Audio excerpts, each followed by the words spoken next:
নির্লোভ এবং একজন ভালো মানুষ এবং যার কথা শোনার জন্য মানুষ সবসময় উদ্গ্রীব হয়ে থাকে। এক সময় ছাত্র রাজনীতিতে যিনি হিমালয়ের সম জনপ্রিয়তা নিয়ে সারা বাংলাদেশের বেশিরভাগ বিশ্ববিদ্যালয়, কলেজ এবং স্কুলের ছাত্রদের মন জয় করেছিলেন, সেই আমাদের প্রিয় নাগরিক ঐক্যের সংগ্রামী সভাপতি জনাব মাহমুদুর রহমান খান। আমাদের আজকের এই মঞ্চে আরেকজন সংগ্রামী ব্যক্তিত্ব আছেন, আমার সহযোদ্ধা, নাগরিক ঐক্যের কেন্দ্রীয় কমিটির সংগ্রামী সাধারণ সম্পাদক জনাব শহীদুল্লাহ কায়সার, আমাদের প্রেসিডিয়াম সদস্য মোহাম্মদ ইসলাম নওয়াব এবং আরো যারা আমাদের কেন্দ্রীয় নেতৃবৃন্দ আছেন তারা, এবং সঙ্গে আরো দুইজন মানুষ।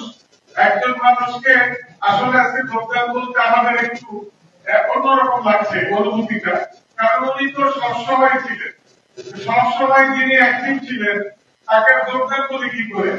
কিন্তু মেজর একজন মুক্তিযোদ্ধা মেজর সালাম সাহেব, উনি আজকে তার অনুসারীদের নিয়ে আমাদের মাঝে আজকে যোগদান করেছেন। অনুষ্ঠানটা দুই ধরনের। আজকে খরচে বিষাদের মতো আমরা নূর হোসেন দিবস পালন করছি, এটা একটা বিষাদ হয় এবং একটা সংগ্রামী বিষয়। আরেকটি হচ্ছে যোগদান, এটা একটু আনন্দের বিষয়। এই যে হরসে বিষাদ, এই এরকম একটা পরিস্থিতিতে আমরা দাঁড়িয়েছি। আমি মনে করি মাহমুদুর রহমান মান্নাকে নতুন করে বাংলাদেশের চিরানোর দরকার হয় না। আমরা যখন রাস্তা দিয়ে হাঁটি ওনার পিছিয়ে পিছিয়ে, তখন মানুষ আগ্রহ করে ওনার দিকে তাকিয়ে থাকে, ওনাকে সবসময় কিছু বলতে চেষ্টা করে।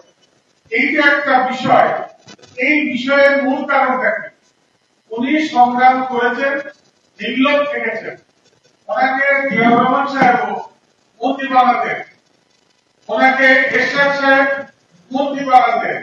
উনি যদি নিরপেক্ষ ভাবে অন্যায়ের প্রতিবাদ না করতেন, আওয়ামী লীগ তাকে মন্ত্রী বানাতেন। কিন্তু উনি ওনার নীতির কাছে আর সেই নীতিবান একটা মানুষের নেতৃত্বে আমরা কিন্তু এগিয়ে যাওয়ার একটা স্বপ্ন দেখছি, কল্যাণ রাষ্ট্র প্রতিষ্ঠা করা। আমরা যদি সেই কাজটুকু করতে পারি, আমরা যদি বলতে পারি, আমরা যদি নাগরিকদেরকে ঐক্যবদ্ধ করতে পারি, নাগরিক ঐক্য আজকে যে স্লোগানটা সবচেয়ে বেশি লালন করে, জনতার পক্ষ নাগরিক ঐক্য, আমরা এই স্লোগানটাকে জনপ্রিয় করতে হবে। আমাদেরকে চেষ্টা করতে হবে মানুষের মনের ভিতরে এই অনুভূতিটাকে দিতে, যে আমরা গরিব মানুষ, আমাদের চিকিৎসার জন্য কেন আমরা বিনা পয়সায় চিকিৎসা পাবো না।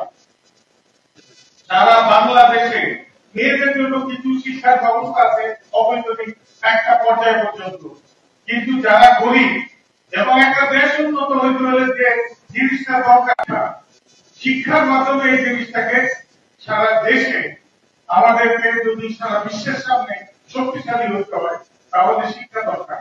আর সেই শিক্ষাটা কেন অবৈতনিক হবে, কেন এত বেশি ব্যয়বহুল হবে, এটার বিরুদ্ধে নাগরিক ঐক্যের অবস্থান।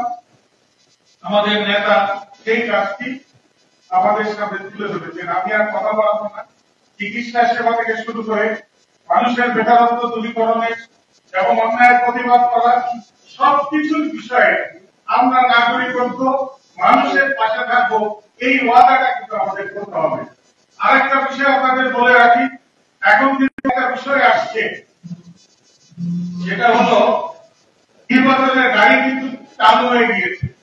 এখন মানুষের কথার ভিতরে ইলেকশন যে হবে, ইলেকশন যে হবে না, এইটা যতটা বেশি মানুষের কিভাবে খারাপ অবস্থায় আছে, শিক্ষকদেরকে আজকে বেধড়ক পিটাচ্ছে, তারা আজকে আন্দোলন করছে। কই এত বেশি কথা, এত বেশি এই যে যারা আমরা সবাই বৈষম্য বিরোধী আন্দোলন করলাম, তারা তো তাদের পাশে শক্তিশালী ভাবে যায় না, কিন্তু আমাদের ছাত্রকেও কিন্তু ওখানে গিয়ে তাদেরকে সমর্থন করেছেন, অর্থাৎ মাহমুদুর রহমান খান এর প্রতিবাদ এখনো করে চলেছে। কারণ আমাদের কি করা দরকার? আমাদের দরকার অন্যায় যেখানে সে তার বিরুদ্ধে প্রতিবাদ করবো, এটাই থাকবে আমাদের সবচেয়ে বড় পরিচয় এবং কাজ।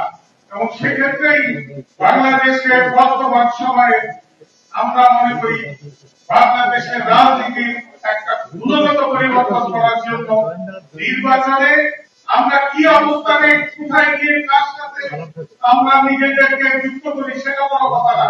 বড় কথা হলো আমাদের আদর্শ, আমাদের ইচ্ছা এবং আমাদের স্বপ্ন, সেটা যেন আমরা বাস্তবায়ন করতে পারি। তাহলে আজকে নূর হোসেনদের মতো যারা আত্মত্যাগ করেছে, যারা ৭১ আত্মত্যাগ করেছে, যারা পরবর্তী পর্যায়ে এই যে ২৪ জুলাই আন্দোলনে আত্মত্যাগ করেছে, প্রত্যেকেই তাদের জন্য আমাদের কিছু করা থাকবে।